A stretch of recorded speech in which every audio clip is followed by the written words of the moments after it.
All right, as we start off, good morning, everybody. We're waiting for the others. We'll just go through a recap of our last class. If you remember, we said as we learn about these laparoscopic instruments, we have to know the name, the parts, its uses, assembly and disassembly, its cleaning and sterilization technique, what its substitute can be if we don't have it, what its complications could be, and how to maintain it. So basically, this is what we need to know about each instrument. We did start with a trocar and cannula, the port. And finally, a few important points just to summarize. On the tips, we said that the primary port is always entered in a flat position, always entered with the valve open. The secondary ports are always under vision and with the valve closed. The primary ports always enter perpendicular to the abdominal wall. They don't enter at an angle because then it will be difficult to maneuver them. And when you maneuver them, you will make the inner port bigger, inner size, and that will cause herniation risk. You always keep it under vision at all times, the epigastric vessels, inferior epigastric vessels, as you enter the secondary port. You always exit under vision also to see how you came out and not leave any gas in the abdomen.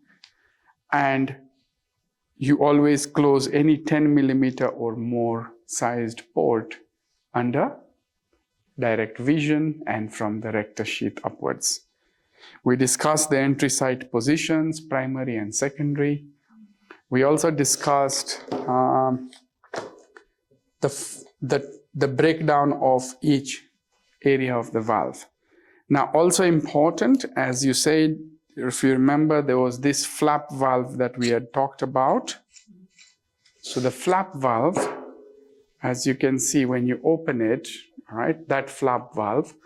This flap valve, when you're pushing in your scope, so when you're pushing in your scope to show the camera, don't push the scope to touch the flap valve, if you can. That way you are preventing damage to the scope. So what I mean by that, let's say this is the scope, okay? So when you're pushing it in, don't do this. Try not to do this. Not that it's a problem, but try not to do this. This damages the tip over time. So what you're supposed to do is you put it there and you push this valve open as you advance this, okay?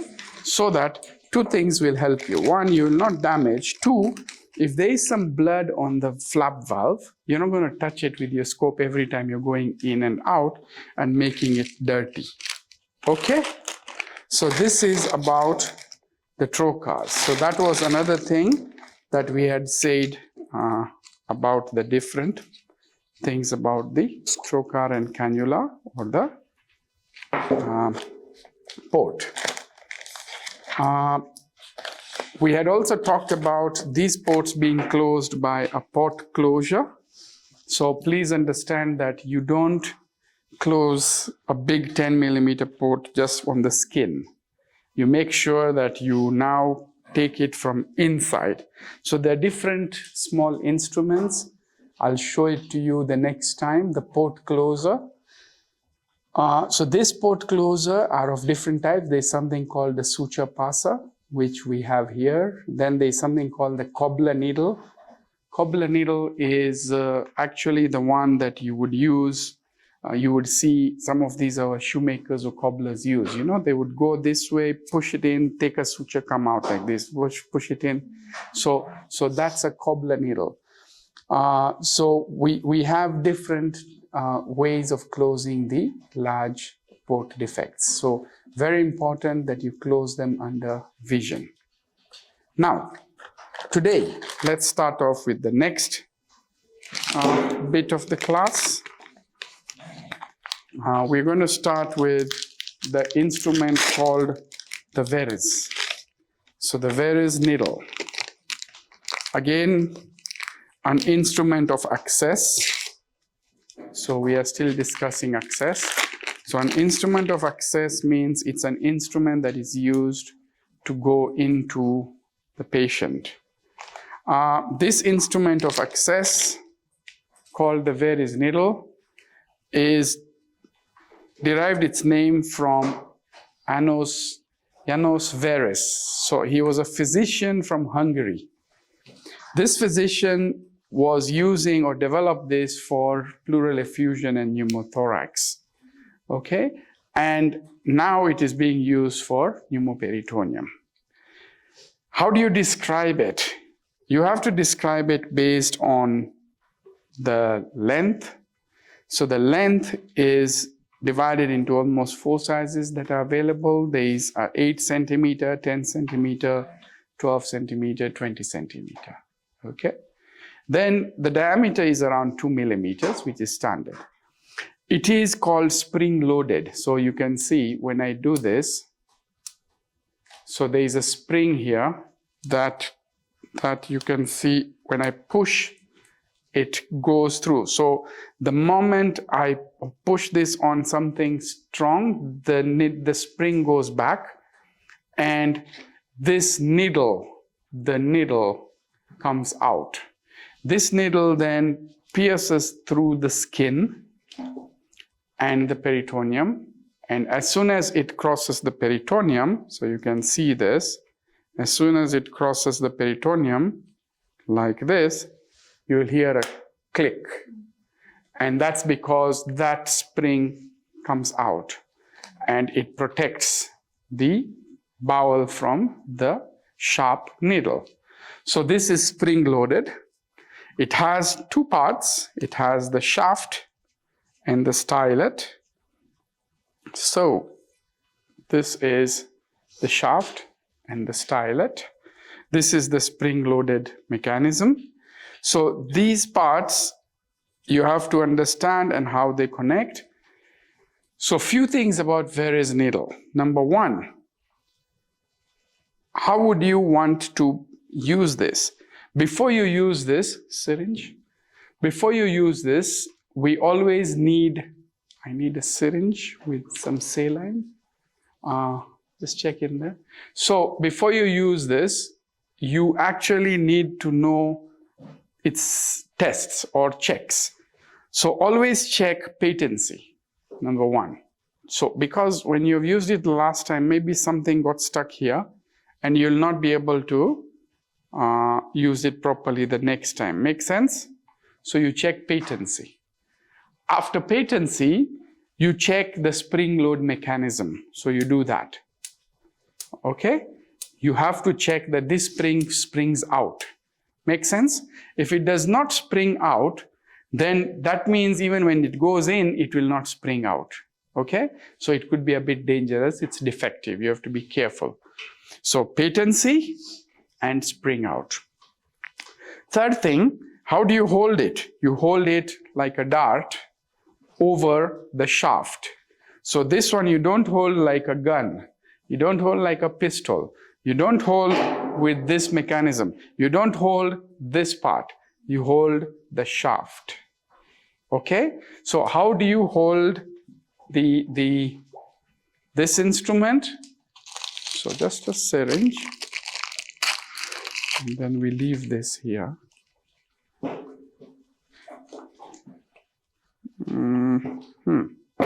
Okay. Just fill it with that. Fill it with the water. Just from here, this way. Direct, okay?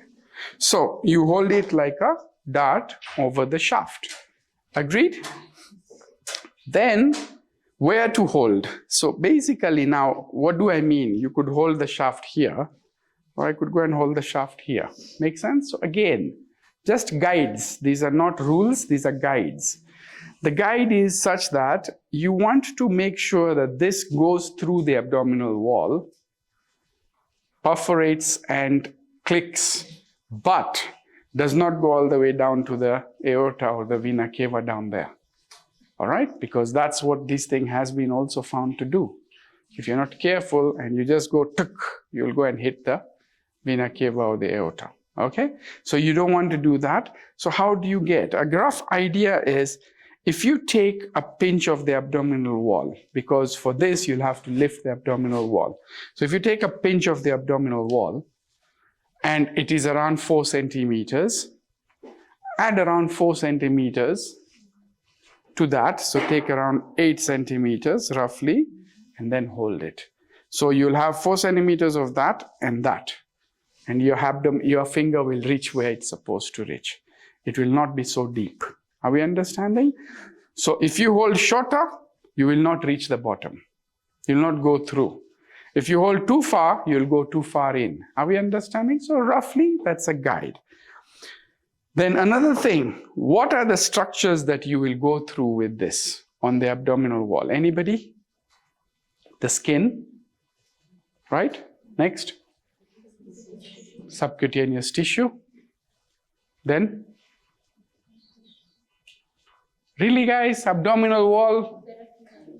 The rectus, sheath, some muscle, the peritoneum, and in. Agreed? Of these, there are 2 structures which are called plastic structures and others are elastic structures. Okay? Which are the main plastic structures? Which means they can actually stretch a bit. Skin can stretch. Okay? What else can stretch? The peritoneum can stretch a little bit, right? The others are elastic. You can't stretch rectus sheath. You can't stretch muscle, all right? So basically, you have these other structures that you're going through. So when you are going through, what you have to understand is, listen, you will now feel it like this, okay? So you're going through skin. Skin, you'll have to make a small nick. You don't go direct, okay? Because you'll damage this. I mean, you might, but you'll use a lot of force and then this will get blunt over time. Just make a nick and then you would go through fat easily. You'll reach the rectus sheath and there'll be a little bit of resistance. And then when you go through the resistance, you'll hear a click. Yeah, I told you it will push. When the needle cuts through it, the spring loads out again. Got it? So you'll hear a click. Then you will go again through the peritoneum. When you reach the peritoneum, as you're going, listen, you will hear a click. Okay? So you have to remember, as you're going through this with the Veress needle through the abdominal wall, there are 2 clicks you're supposed to hear for or feel for. With time, you feel, you don't hear. Okay? So you'll hear tuck, tuck. Then you know you're in. Once you're in, you do not try and now do this. You don't say, okay, yeah, no resistance. There's nothing stuck there, no bowel, all right? Because if there is bowel and you've perforated it, it's not a problem. It is like a needle puncture into a vein or into the bowel. You don't have to repair that. But the moment you start doing that, you've made that small puncture into a laceration. Then you have a problem. Are we making sense to each other? So once you have gone in through that, the peritoneum and you feel it, now you do what is called the safety tests. So you want to verify that you're in the right place. Okay? How do you verify that you're in the right place? You have to verify it by 3 or 4 techniques. Okay, 1, it's called the saline test. So what is saline test? You now you'll have a syringe ready with saline and you'll push this through. Let's say 10 cc or something. Push it through. And then you aspirate. If you aspirate it back, what does it tell you? You're not in. You're in a cavity that is collecting the fluid and then you're aspirating it back. So what should happen? You push it in, and when you aspirate, nothing comes out. Are we understanding? So that's test number 1. Test number 2, hanging drop. So you put a drop here like this, okay? So there'll be a drop here. Then you hold the abdomen and you pull up, okay? So what happens? This air gets sucked in. Remember what I told you the other day? What is the abdominal pressure normally? It's a negative, it's a vacuum. So rule number 1, anyway, I'll give you the rules. Always enter open. Remember, like in the trocar, the primary, this also goes in open. If you go in closed, this is closed across. When you go in closed and you go in, there's bowel there, you'll go in and there's still bowel there. When you go in open, you go in and air rushes in. The bowel falls away. Are we understanding each other? So you will have to go in open. But once you have gone in, you're doing your safety tests. We've done test number 1, saline test. Test number 2, hanging drop test. Test number 3, you can actually take this saline and remove this plunger. If I pull this out and then just put saline here and I leave it this way, okay? This will, by gravity, just keep on going in. I don't have to do anything. But if it's a closed space, this fluid will not go in. You've understood? So here I'm not pushing in, I'm just removing the plunger and leaving it here. And what will happen? It will push in. Are we getting? It will just go on inside. And the 4th one, the 3rd one I told you, the needle movement test. Isn't it? We should do that? We shouldn't do that, okay? So that's not to check that you're in. Don't check, oh yeah, I think I'm fine. There is bowel here, liver here, okay? So don't do that. And the last one is called quadromanometric test, the quadromanometric test. What is quadromanometric test? It is quadro for manometer, manometer. What is a manometer used for? Pressure. So 4 pressures or 4 values of so it gives you, there are 4 parameters you're checking, okay? So you're using the insufflator settings to tell you where you are, okay? So that we will be covering when we are discussing insufflator in detail. Make sense? But the insufflator, just to understand for today, your initial pressure that you put in, the actual pressure, when you want to start connecting this gas, you connect the gas here, and then you start it, should be less than 10. So once you're in a single digit pressure, intra-abdominal, when you put this in, you are in the right place. Are we understanding? So for simplicity, you want it as a single digit pressure on entry. If it's double digit, you're not in the right place, disconnect, come out, try again. Don't wait too much time, don't waste too much time until you've put in so much gas that if you're in the wrong place now, it's going to be difficult entering again. Are we understanding? So you have to be very sure. So tips for various entry. Tips, not even tips, rules. Mine, it is rules. You don't have a choice, guys. Rule number 1, patient flat. Rule number 2, varies needle checked before entry. So spring loading and patency. You understood? 3rd, valve open. 4th, hold in the shaft. 5, you lift the abdomen as you push it in and always enter perpendicular. So rule number 5, perpendicular. Rule number 6, lift the abdominal wall below the entry point as you're pushing it. So what does that mean? If this is the patient, you don't hold above and push here. You hold below and push above it, okay? So that's your direction. Now, you might say that, Doc, you're saying entry vertical, but then you're lifting the patient's abdomen. Now it's like this, see? So this is what I want you to understand. Okay, so let's say this is the abdomen. The umbilicus is here, okay? So you have to hold here as you push this Veress needle. Now, what is important is if I put it this way, if I put it this way, it is entering at an angle to the abdominal wall. Agreed? All right. So I have said it has to enter vertical. That makes sense? So enter vertical. We discussed the entry points. There is infraumbilical, intraumbilical, supraumbilical, all right, Li Huang's position, etc. The same rules apply here. The easiest one is intraumbilical for the Veress because it's the thinnest part. It is least vascular.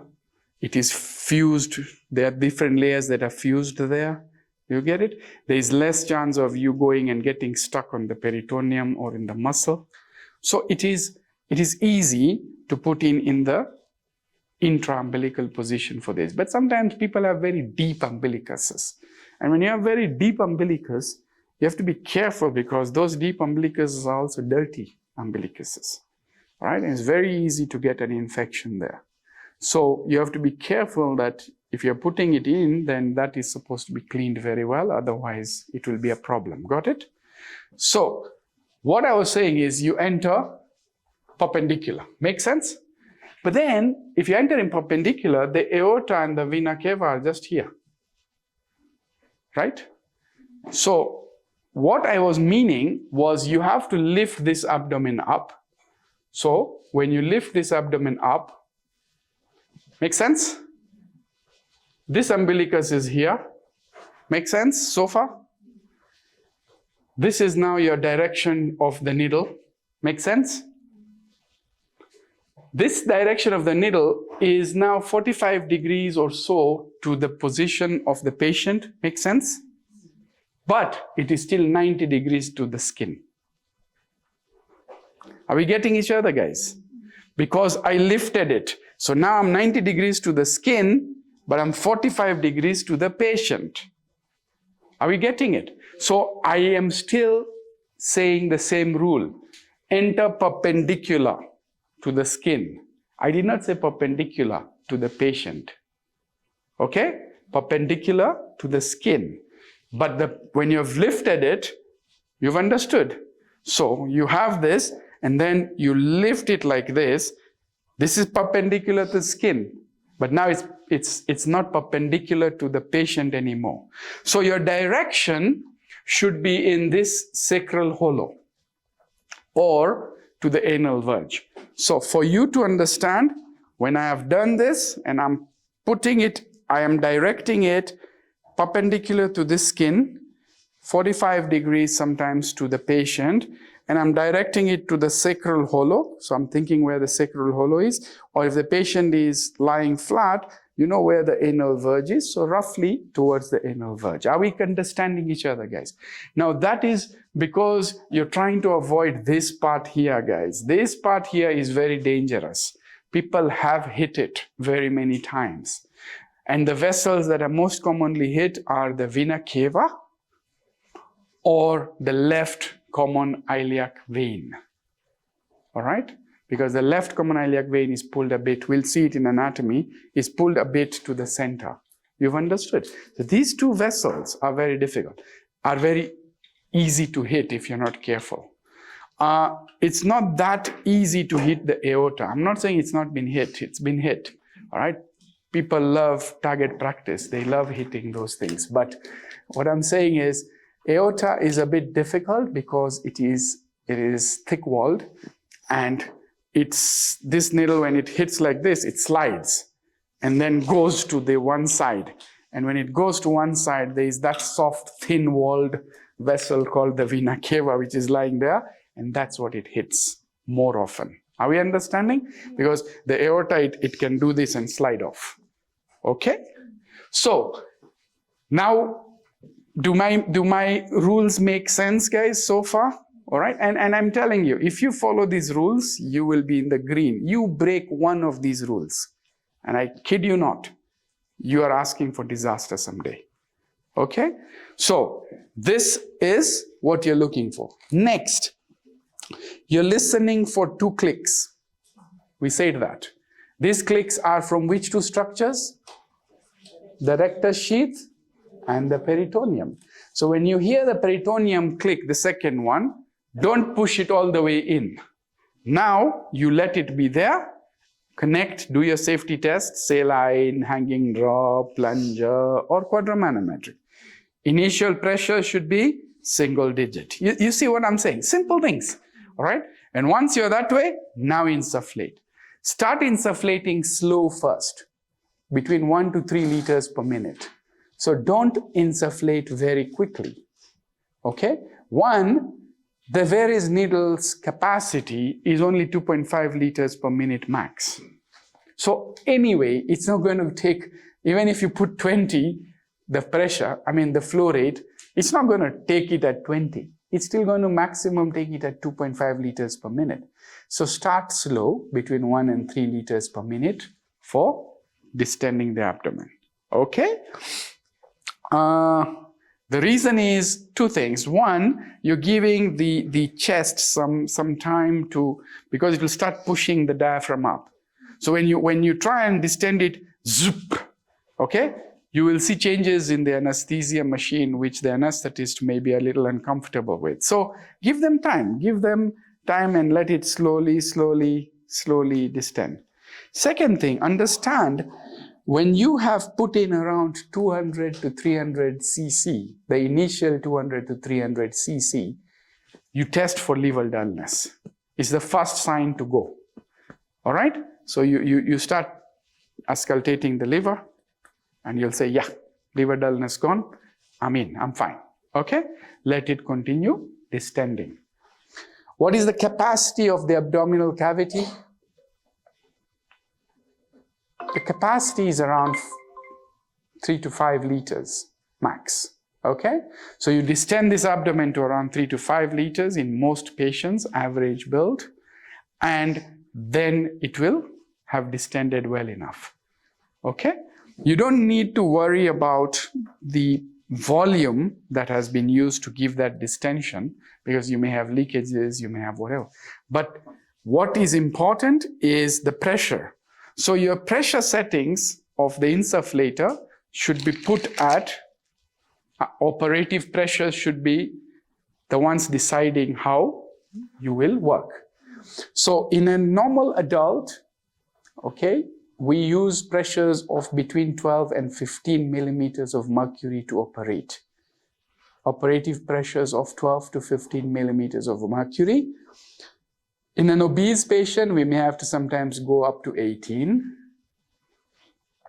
Even in an adult normal thin patient, we may go up to 18 to 20 for initial entry, which means when you put in the varies, you can distend to around 20, so that then you can use the trocar to go in direct, and it will have given you a good distension, not to cause the dimpling up to the vessels, okay?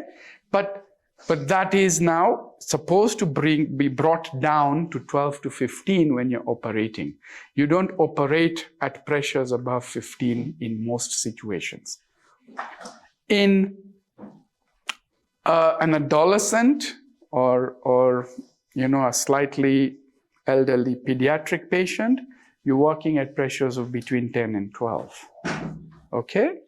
And in very small babies, you're actually operating at pressures of 6 to 8, but whatever gives you enough distension. So these are guides of how much pressures you will be operating with. Make sense? The next thing is, when putting in a varies, yes, this is not like the trocar, you don't rotate. This one is just a direct push. You've understood? As you're pushing, so no rotation of this needle. Next, what are the issues of varies entry, all right, or using this to enter? Number one, you have preperitoneal entry, so or wrong placement. So where could this go that could be wrong? Your aim is the peritoneal cavity. Agreed? Where could this go that is wrong? 1, it could be pre-peritoneal or above the peritoneum. Agreed? 2, it could be in bowel. 3, it could be in a vessel. 4, it could be in a distended bladder. Make sense?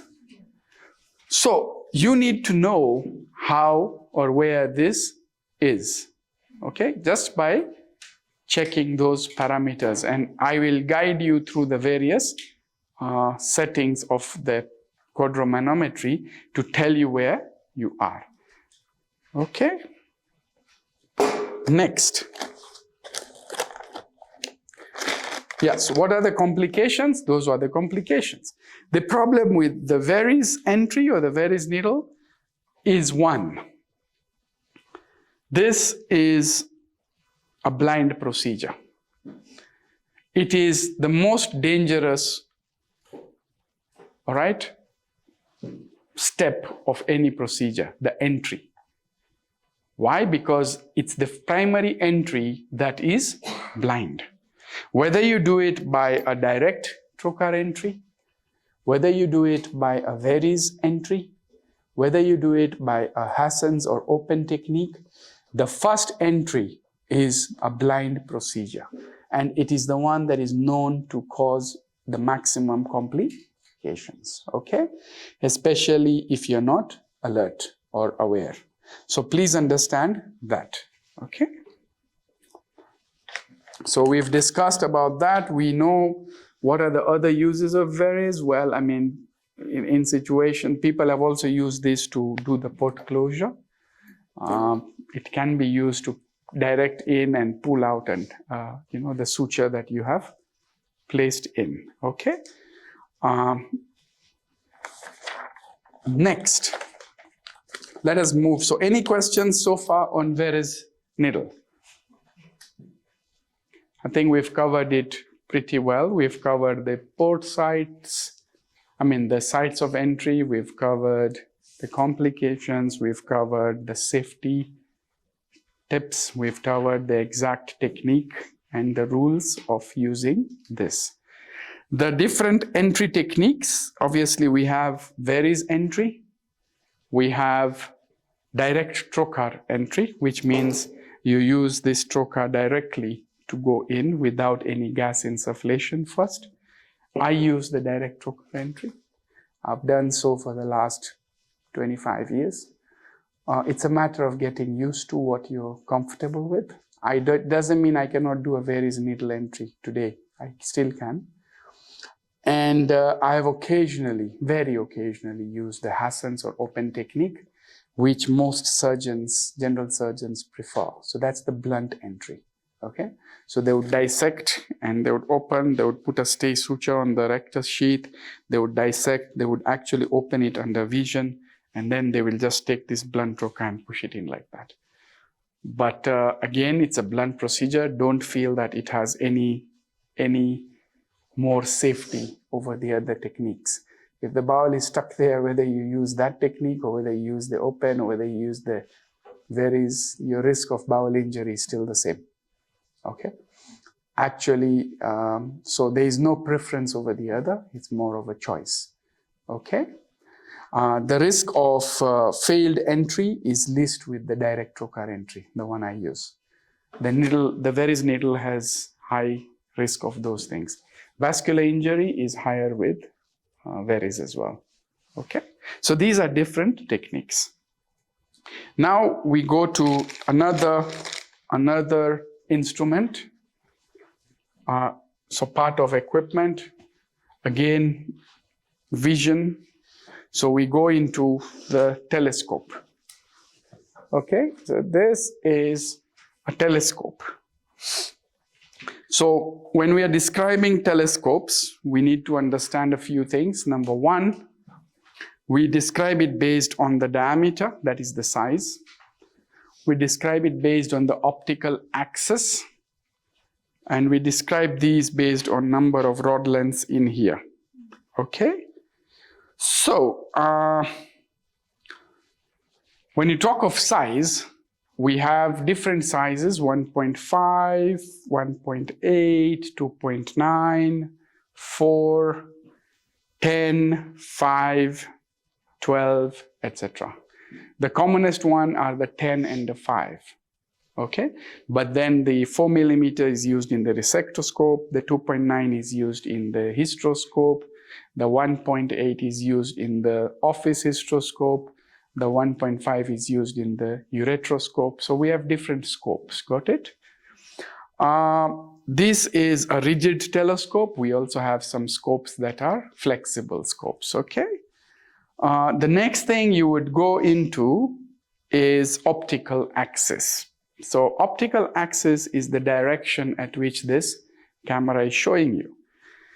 It's always written on the scope. It's always written on the scope, so you don't need to remember or mug up things.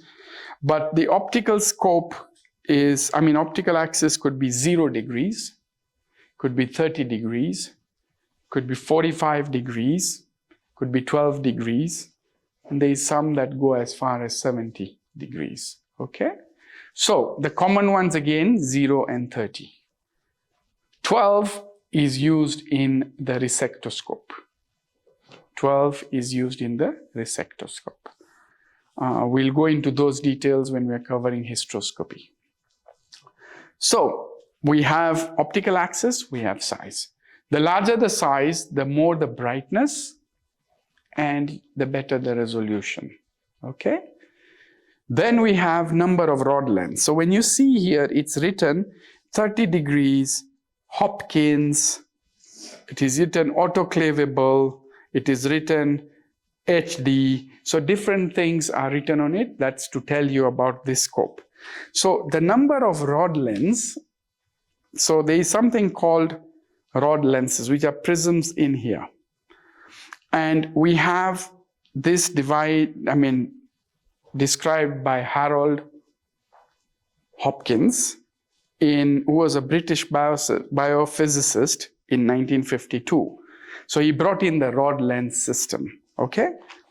And in 1966. So these rod lenses, they would have different scopes with different number of rod lenses, 8, 12, 14, etc. And the more the rod lenses, the less the air gaps in between here. Make sense? And when you have less air gaps, it means you have a better transmission of the image through this with a better clarity. So HD scopes are having very many rod lenses. The SD scopes standard would be less. Okay, that's just for understanding. Now, what are the parts of a telescope? The parts could be the eyepiece, that is this one here, which connects to the camera head. It has the light adapter, which connects the light here. It has the shaft, which has the lens, rod lens. And it has the objective lens, which is this lens. So we have an eyepiece lens, an objective lens, and rod lenses. So that's how this thing is made, okay? So in using this, there are a few things we need to understand. When I say 0 degree, this is how it will be. So let's say you have that end and that end, okay? So this is a 0 degree tip. This is a 30 degree tip. So it's trying to show you 30 degrees. So when the image is going through here, got it? And here, 0 degree. So when I'm using this scope, 0 degree, I am seeing what the scope is focusing in front. When I'm using the 30 degree, I am seeing something that is 30 degrees downwards or 30 degrees away from my straight line. Are we understanding? Now, the advantage of a 30 degree is, so when I'm holding it this way, this 30 degree, I'm seeing this. I'm not seeing you. If I want to see this, I'll have to do, if I want to see that, I'll have to do this. Are we understanding each other? But in 30 degrees, this is enough for me to see down there. When I turn this light cable that side, this is changing this side. Have you understood? When I turn this cable this side, this is now seeing the top. You've now understood? So wherever the light adapter is, I'm seeing the opposite side. So the advantage of a 30 degree is to look around corners. When you want to look around corners without moving the scope so much, because remember you have a fulcrum at the abdominal cavity. How much can you move this? All right. So instead of moving so much, you would rotate this way to see there, then come up and show me up there, and come down and show me down. You've understood. So you see, I'm doing that more than that movement. So that's the advantage of a 30-degree scope, that it shows you around corners. So you have a growth here, like a fibroid. I go beyond it and I turn it that side and it shows me the bladder. Otherwise, with a 0 degree, the fibroid is here. There is no way I can show that bladder. You won't go over this and then do that. So are you understanding? So the difference is, in 30 degrees is very useful for us as gynecologists who are working in the pelvis, which is a narrow space. All right? But many surgeons are used to using the 0 degrees, okay? Because they may want to just see the gallbladder straight like this and that's it. They're not seeing round corners. You've understood what I'm saying? Same with the appendix. Once I've held it, I've held it. You've understood. But in the pelvis, I have the uterus and I have to go around it for the bladder and under for the uterosacrals and the ureters down there and the rectum. So, and I have to retain the uterus, for example. So that is the whole difference. Are we understanding? So 0 degrees, 30 degrees. Next, we go on.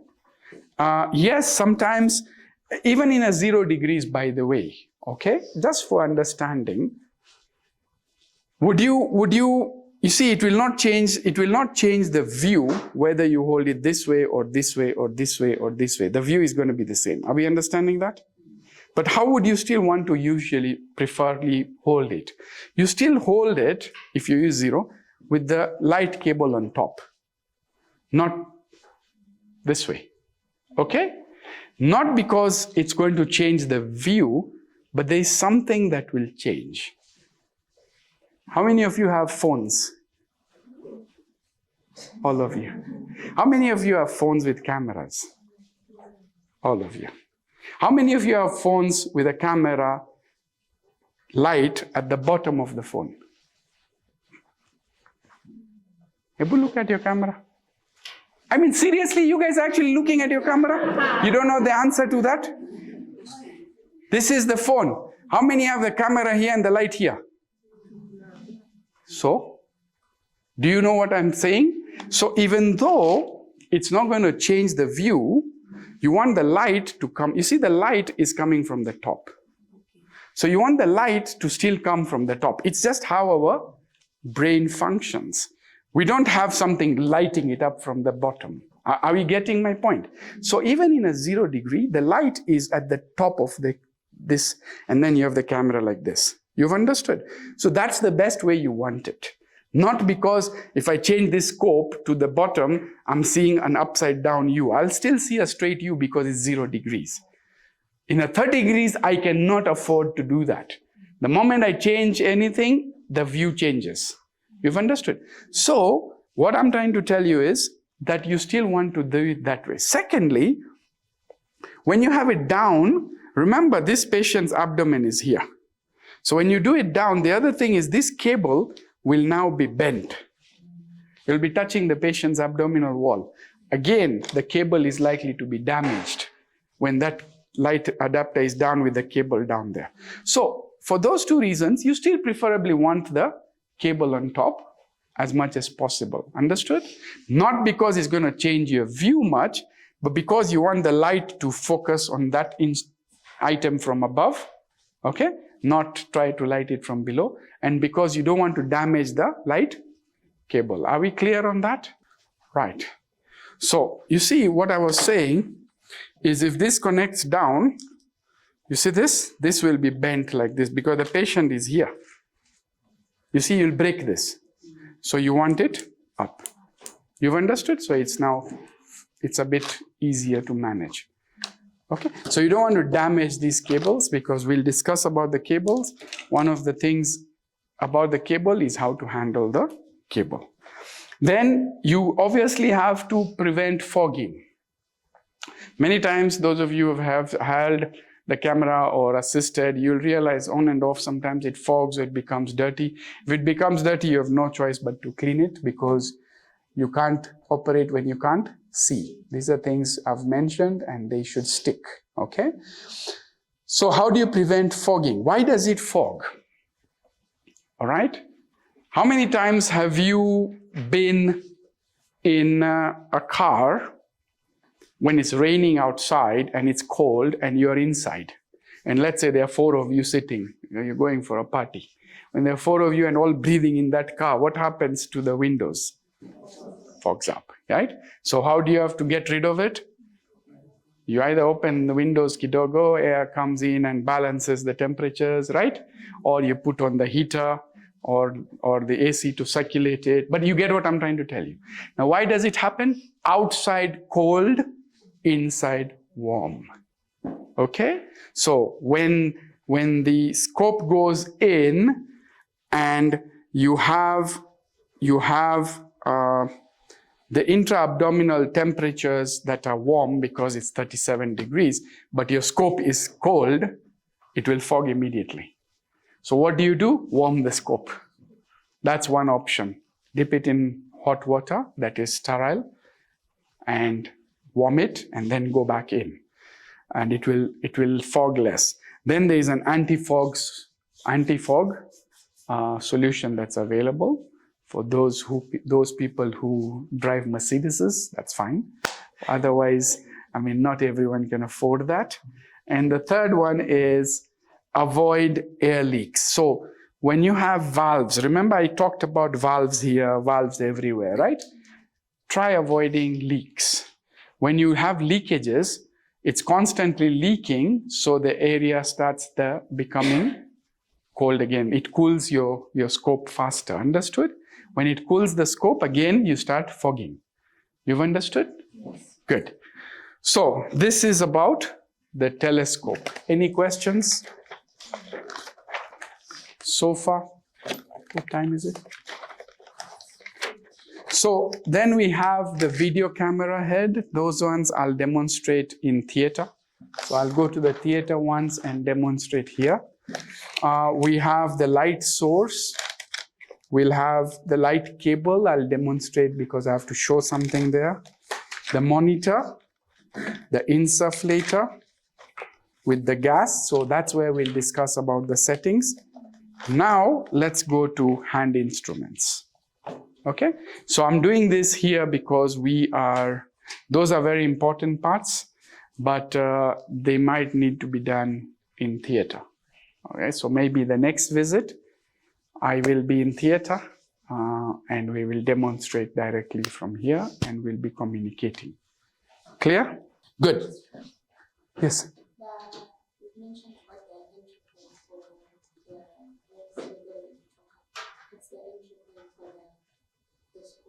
No, so when you've put in the trocar, the primary trocar is your scope entry. That's your primary port. So where you've put in your first port, before you put in secondary, what did I say? Secondary are always under vision. How are they going to be under vision? Because the scope goes in, after the gas is already insufflated the cavity, you go in, you look around, you explore, before you do anything, you first explore. You do not explore in a Trendelenburg position. Because if you have hit bowel, if you have hit something, and you do this, that bowel will fall off. You will never see it ever again, and then you'll not know what you've hit. You get my point? So, patient flat, you've put in your varus, you've put in your first trocar, You put in your gas, you've insufflated to 15, operative pressures are set. You're ready with your scope. You go in, and now you first check where you entered. Okay? Okay, so explore your entry point. There is no bowel that has hit. There is no big ballooning under the retroperitoneum because of a hit vessel. That's what you might see. Or there is not a lot of blood in that abdominal cavity if it's not an ectopic pregnancy, for example. It should not have. But if it's an ectopic pregnancy, you might have blood in the abdominal cavity.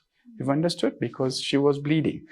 Then, once you've seen this part, you now go, while she's still flat, you go and see the pelvis. So I'm talking as gynecologist, but I mean, you look at your place of interest, okay? So look at the pelvis. Then you see, okay, that's fine, still flat.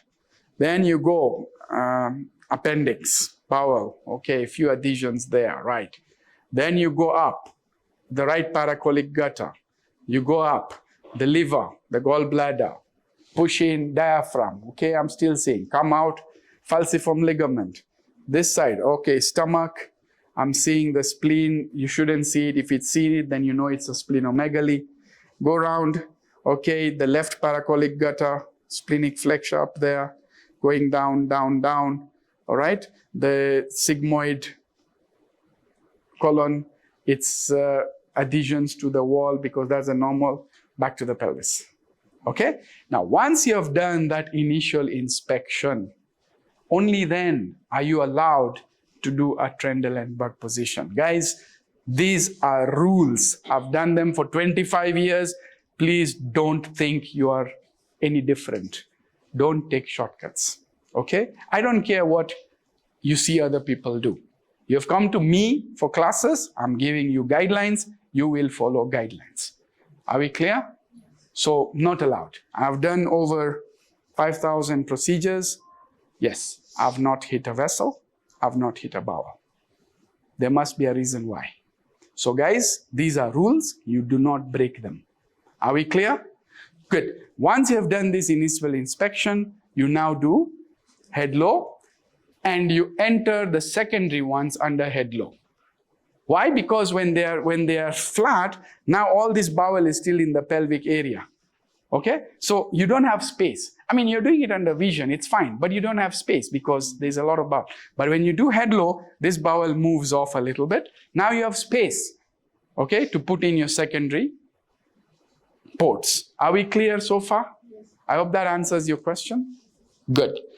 Yeah, I mean, that's what I said. If you have any questions or doubts, just ask, because there is no way I will remember to take you through every single step. There are things I might forget, but that I might want to tell you. You see, now I've told you about how you inspect the abdomen, actually demonstrating it all round, the way you should do it. Are we clear? So this is very important. Now we go to hand instruments. Time? We have half an hour. Good. So hand instruments, what do we use these hand instruments for? So these are all hand instruments. Hand instruments are the ones we would use now to operate. So they're very important. They are divided into reusable and disposable.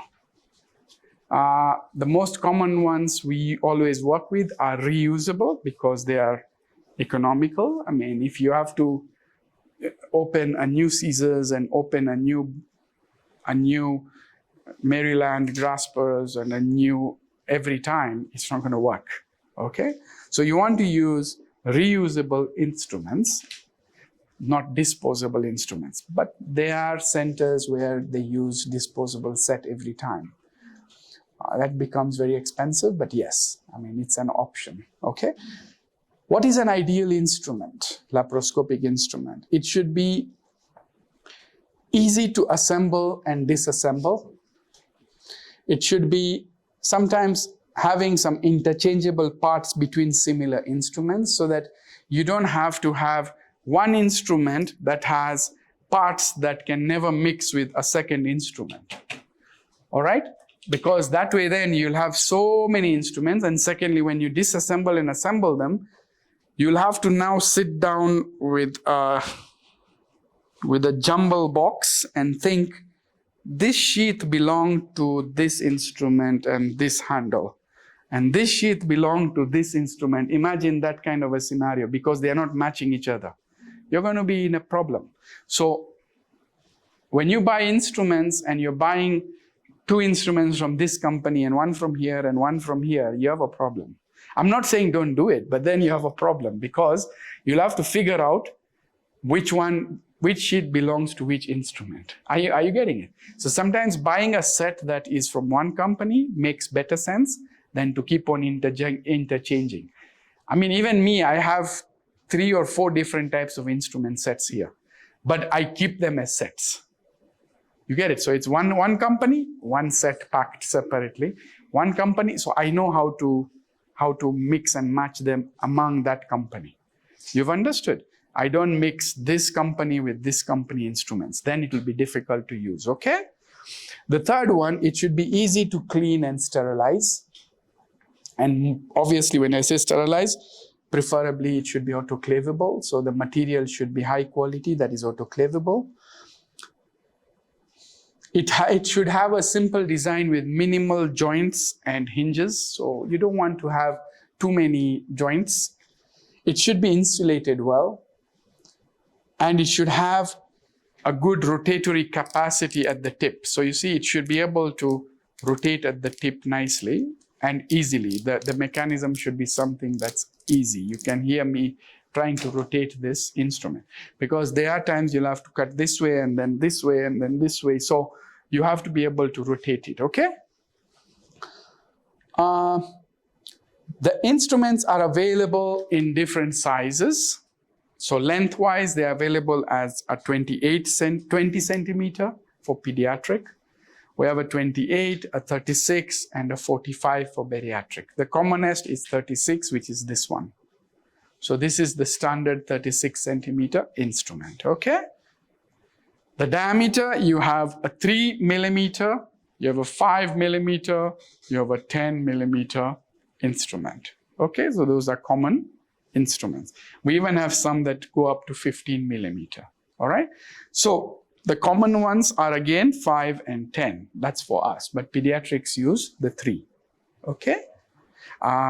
Even microsurgery, we use 3. Microsurgery is, for example, surgery that is like tubal surgery. When you're doing tubal surgery, you may use 3. Why? Because they're very fine scissors. I mean, fine instruments you want to use on a fine tissue like the fallopian tube, okay? The next thing is parts. So each instrument is divided into, different companies have different ways of it, but you will have a handle. So I'm now disassembling it, a handle. You will have a sheath. You will have an insert, and you may have a cap. So these are 4 parts of an instrument, okay? And obviously, given few variations in different instruments from different companies, their assembly mechanisms are different, okay? But it's important that you know these sort of parts. How do you describe instruments or divide them? They are mainly divided into, hand instruments are divided into dissectors. So anything that you can use to dissect. Graspers, to grasp. And they are divided into atraumatic or non-traumatic, then traumatic, and semi-traumatic. Okay? So the graspers are atraumatic, non-traumatic, atraumatic is non-traumatic, semi-traumatic, and traumatic. Then we have needle holders or needle drivers. We have scissors of different types. And then we have others. There are so many now. You can say suction cannula, click applicators, some manipulators, energy instruments, right? Retractors, etc., etc. So we'll cover up as many as we can, but the most important ones are the ones we are going through now. So When we talk of division of these instruments, first before that, let's just quickly go into the assembly. So assembly for this instrument and many of them is first the insert into the sheath. Okay, so this one has threaded ends here, so I'm threading it. So insert in. Now when I have this insert in, I want us to see something here. All right, when you close the insert, this ball comes out. When I open the insert, the ball goes in. Close, open. Okay, so I want you to go through. Let me send you one of these your way.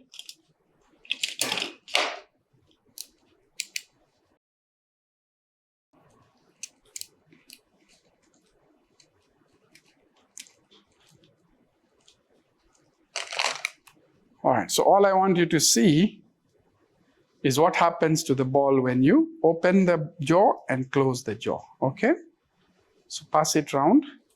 So when you open the jaw, the ball goes in. When you close the jaw, the ball comes out. Now that's important. Why I'm saying this is, guys, people don't know how to assemble these things. So when you assemble it, for example, this one, you'll have to have this closed so that the ball is outside. This open, because even here, this, when it's open, this comes out, and when it's closed, it goes in. Can you see that? So you can't do this and this. It will not. How are you going to connect this? So you have to understand also that, listen, it's not about forcing these things. Don't force them, you'll break them. Okay? Close this so that the ball comes out. Open this so that this joint comes in, the socket. And then it's very simple. This just goes in, and then close it. It's already holding it. Now you just take the cap and cap over this. Are we getting it? So you see, it's very simple, guys, but it's not that simple. People still destroy these things every day. All right? So you have to know how to take care of these instruments. Now it's ready. Okay? So that is important. You will also see this, so you can see what happens, and then you understand what I'm saying.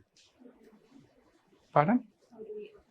No, just force this open. What I'm saying, see what happens to the ball. All right, so you see this, you see open, see what happens to the ball. So you're trying to see, so you want the ball out and this out to be able to match them. If you don't, how will you match them? All right, and that's how people destroy these instruments. All right? Take care of them and know them. The problem is we as surgeons don't know most of these things. Forget this. When I take you to the equipment is when you'll realize how many of our surgeons actually understand that. If we think it's enough for us to know how to do a hysterectomy and go in and cut and buzz and cut and buzz, and if the rest belongs to the nurse to do, that's wrong. It's wrong attitude, all right? Because you should know, you as the captain of the ship should know everything about every instrument there, all right? I am the one people should fall back on when there's a problem. When I tell them, yes, connect gas, they should be able to connect. But if I don't know how to connect it, how will I guide them? Are you getting what I'm trying to tell you? So I should be the one they fall back upon. Not me falling back on them and saying, Sasa, pigiyam to a company. I mean, seriously? You get what I'm saying? But these things happen. I mean, you may laugh over it, but these things happen. Because ours is to operate, not to connect the energy and to do the settings down there. And what is 30 and 25? And now how do I change the foot switch is not working? And I mean, seriously. That's wrong. We should know it all. You get it? So that's what I'm going to train you people in. You understand? I told you, I'm not here to train you on how to do a hysterectomy. I mean, unless that was a fellowship program, then I'll take you through it myself. But otherwise, my job here is to convert you open surgeons into laparoscopic surgeons. For that, you need to know these things. All right, the depth, the this, the that, how do you move it, the ergonomics, the positioning, the placement, that I'll teach you. All right. So when I talk of these instruments now, we'll go into division of different parts. How do you describe them? So we have, I told you the graspers. So let's start with graspers, okay? Graspers, we said, were atraumatic or non-traumatic, traumatic, and semi-traumatic. Let's start with atraumatic. So atraumatic is normally double, you see this? Double action. Can you see this? This is called double action. What does it mean? My instrument is going this way. That's called double action. This is single action. You've understood? One moving, the other one not moving. So double action and single action. A non-traumatic is normally double action. Preet, come. Okay? So, if I am to hold Preet with two hands like this, okay? Preet, pull it out. Pull it out. Now, do you see? It's a weak grip. Come here. This is a steady wall, okay? Yes. Now, I have single action. Now I've held it. Pull it out. Are you understanding what I'm saying? One solid, one moving. When one solid hand holds another one, this is steady, it's a very strong grip. Are we getting the difference? So most double action instruments are weak graspers. I'm just giving you an example. Have you understood now? So weak grasper, so when you're trying to hold bladder, bowel, liver, you need a weak grasper. You don't need something to go and squeeze it and then destroy it. You've understood? So, rule number one, most double action instruments are weak. Number two, they have low serrations. So when you look here, these serrations are fine. They are fine serrations. These are called serrations, okay? So they are fine serrations. Thirdly, they are fenestrated. You see this? This is fenestration. So I'll pass it round. That is a fenestration on this instrument, which means the instrument has, so number one, it is double action. Got it? It opens this way. Number two, it has fine serrations. So very fine serrations here and here. Fine. Number three, it has fenestration. So if you look at it, this is the top, it will have that. That's a fenestration on the jaw. Okay? So it's not a solid jaw, it's a fenestrated jaw. Okay? And finally, this is therefore, this instrument can cause what is called irreversible elastic damage. Irreversible elastic damage, which means that when it holds it and you release it for a while, you may see some mark there, but if you look at the same area in 5 minutes, that mark is gone because it was just elastic damage. It's not a plastic damage. It's not a damage that you will see even a day later. You've understood? So that is an elastic damage. So you can hold tissue that you don't want to damage with this. And normally in our field, therefore, that would be bowel, bladder, and things like that. Are we understanding? You can even hold the ureter and pull it aside. There's no problem because it's not going to damage it. You've understood? So that is called a non-traumatic or atraumatic grasper. So go through it and then we'll see. So then at the end of this class, if I give you an instrument and say describe, my friend, you'll have to describe it every single part. This is 5 millimeter, non-traumatic, You'll have to be singing songs for me, all right? But that's what I meant. So a non-traumatic grasper is not necessarily called a bowel grasper. That's what people call it, all right? Give me a bowel grasper. But when I use that same bowel grasper to hold the bladder, am I now calling it a bladder grasper? So you see, it's divided as non-traumatic, traumatic, and semi-traumatic. Okay, give me a semi-traumatic, give me a non-traumatic. That's how it should be, not give me a bowel grasper. Even I say it bowel grasper because that's what our people understand. You've understood. But ideally speaking, non-traumatic. Are we clear? Second one, we go into traumatic. So yes, so we have a traumatic one as well. So what is traumatic? Number one, most traumatic, this is not traumatic, most traumatic now will be single action. Okay? So what is single action? Remember what I told you? It will have one that will be straight and one that will be doing that. You've understood? So that is single action. Two, it will be toothed. So here it will be having teeth that go and lock into each other. So you can have what is called 1 by 2, 2 by 3, 3 by 4 teeth. That's how they divide them. So when I say 3 by 4, it means 3 teeth here and 4 here that go and lock into each other. You understand? Or 2 here, 3 here that go and lock into each other. So it's 2 by 3, 3 by 4, 1 by 2, etc. Or tenaculum, where it's 1 by 1. All right? So for example, this one is 3 by 4. Okay? So you can see this is a 3 by 4. This one is you press this back and then it will open. When you lock it, it goes. Press this back, it will open. Okay? So it's different mechanisms for different instruments.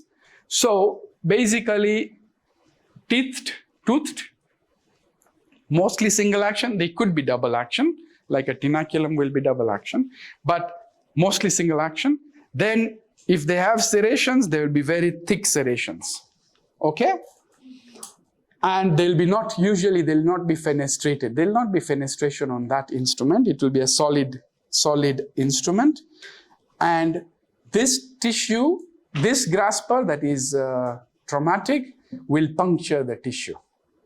It will puncture the tissue. It will not even make an elastic dip, a plastic injury. It will actually perforate. Has this come your way?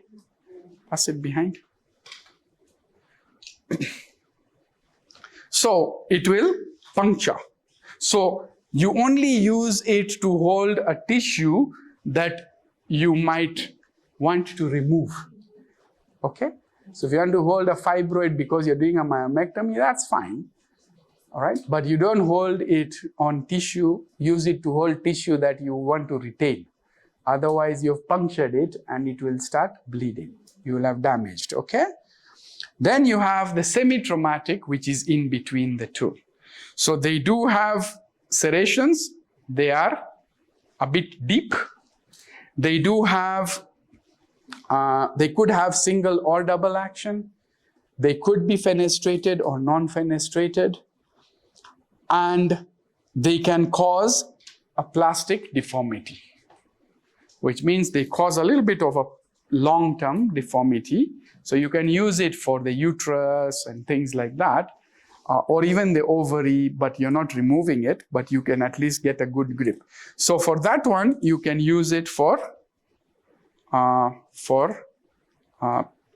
holding tissue that you may want to retain or remove, but that you don't mind having the plastic deformity. This is single action. See, single action 2 by 3. Single action 2 by 3. That's how you describe that. I want a traumatic 2 by 3. I want a semi-traumatic. I want, you get what I'm saying? A traumatic 10 millimeter. This is a traumatic 10 millimeter. The other one is semi-traumatic 5 millimeter. So this is how you describe them. Got it? Any questions in description of graspers?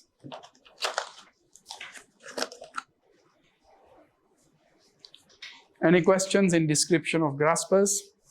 Yes? What's why use semi-traumatic? Because when you see, non-traumatic will never grip. So let's say you want to use something to lift the uterus up. When you use those non-traumatic graspers, you're never going to be holding the uterus up. It will always fall. So you know the uterus is forgiving, but you want to do something in the pouch of Douglas, you will have to hold this uterus to lift up, or lift this way to go to the bladder. How will you do that with a non-traumatic grasper? So you don't want to use something very traumatic, but you also don't want it to not hold. That's where comes the semi-traumatic. Or the ovary, you want to lift up to see behind there. The non-traumatic one will just slip.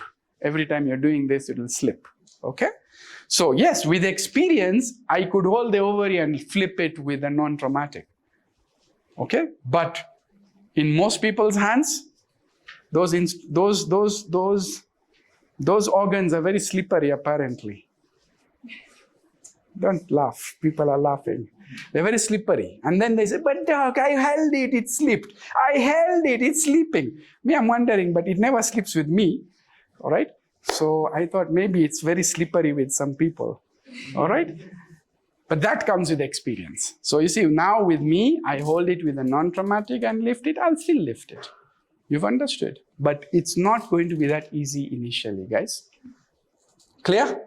Then we go to dissectors. So dissectors, we have different tips. We have curved tip, Marylands, we have the right angled, we have, so different types. So one thing about dissectors, this is used for stripping and dissecting. Okay, it's not for grasping. So don't use a dissector for grasping any instrument. It is the one you use, see, when you want to open, dissect, lift, open, push, open, like an artery forceps that you're using to dissect your way through, okay? It's called a dissector. It can be used for stripping, it can be used for window formation, it can be used for dissection. So that's how it is used. It is used for hemostasis, so it is used to hold the suture when you're tying a knot.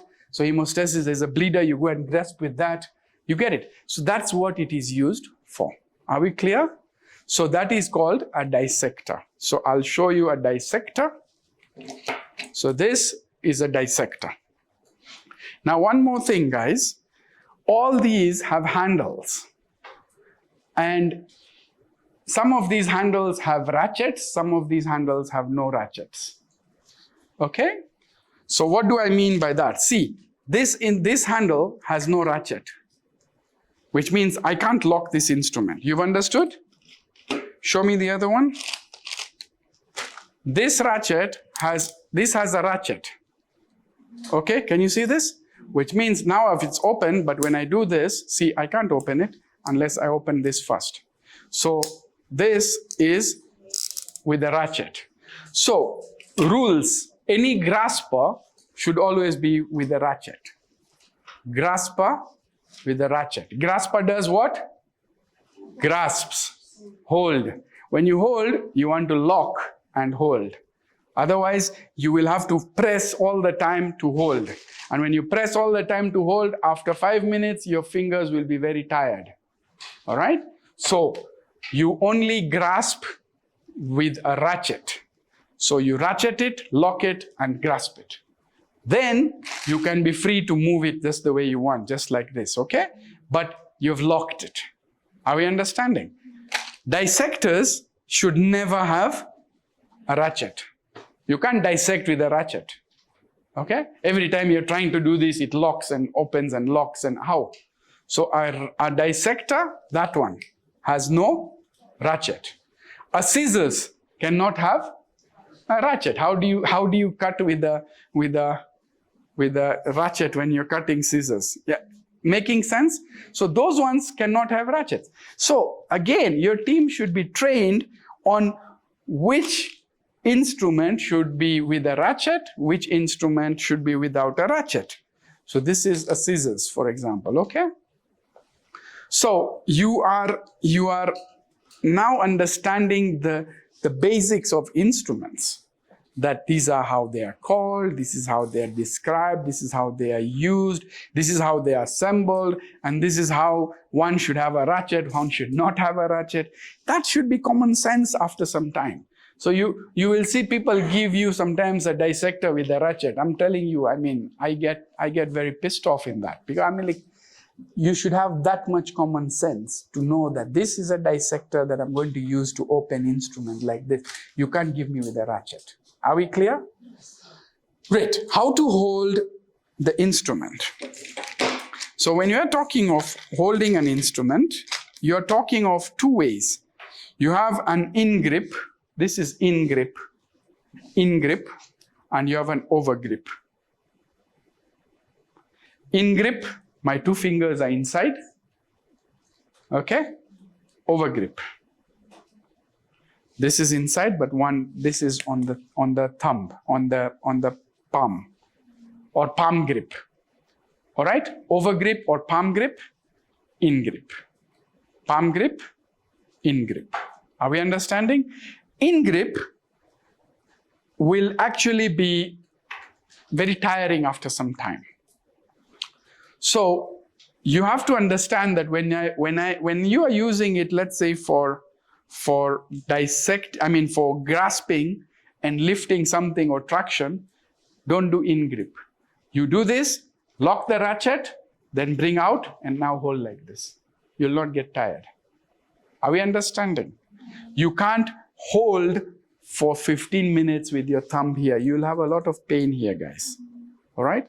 So when you have done that, you lock it, bring out, and then relax. Now you're just a relaxed position. Are we understanding that? And an overgrip is the one that is used mainly by the assistants for holding for long periods and all. Normally, the in-grip is when you're constantly dissecting, opening, dissecting. You get what I'm saying? And with expert use, we will use both. So I'll use that, then I'll go over grip, I'll go in grip. So if you see my fingers, they'll be moving between in and out over grip. You've understood? So it's very important that we take care of our own hands. It's very difficult. It's very easy to damage this in laparoscopy when you don't use it properly. Okay? So that is how to hold the instruments. Okay? 8 a.m. Okay. So I think we can stop here. We will continue with instruments. We have the scissors, the needle holders.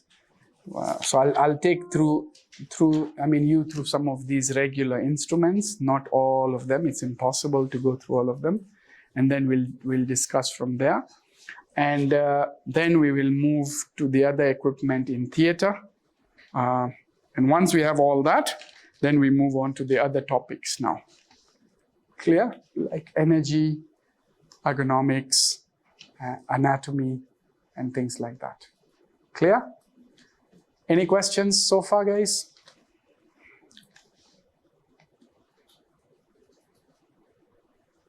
Nope. All right, good. Yes?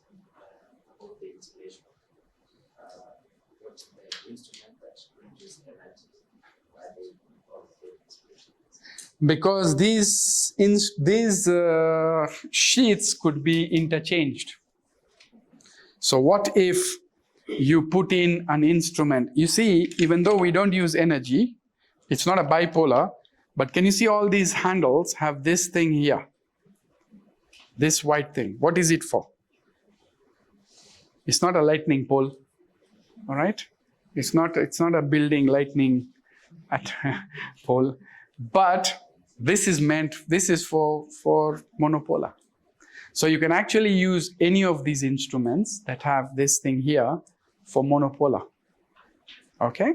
And monopolar is the one that we normally use in all open surgeries as well. The one that that pencil that you're talking about, the monopolar pencil with the blue and yellow button that you have, that's actually a monopolar pencil. And if you connect monopolar cable here, then this is becoming a monopolar instrument. Okay, so then I can go and buzz the way we do with that. So now, if all of these sheets and these instruments are interchangeable, you imagine the one day I forget that this instrument is uninsulated and I touch monopolar on it. So it's safer to have all the sheets insulated for that purpose. Okay? I mean, I don't use monopolar on instruments.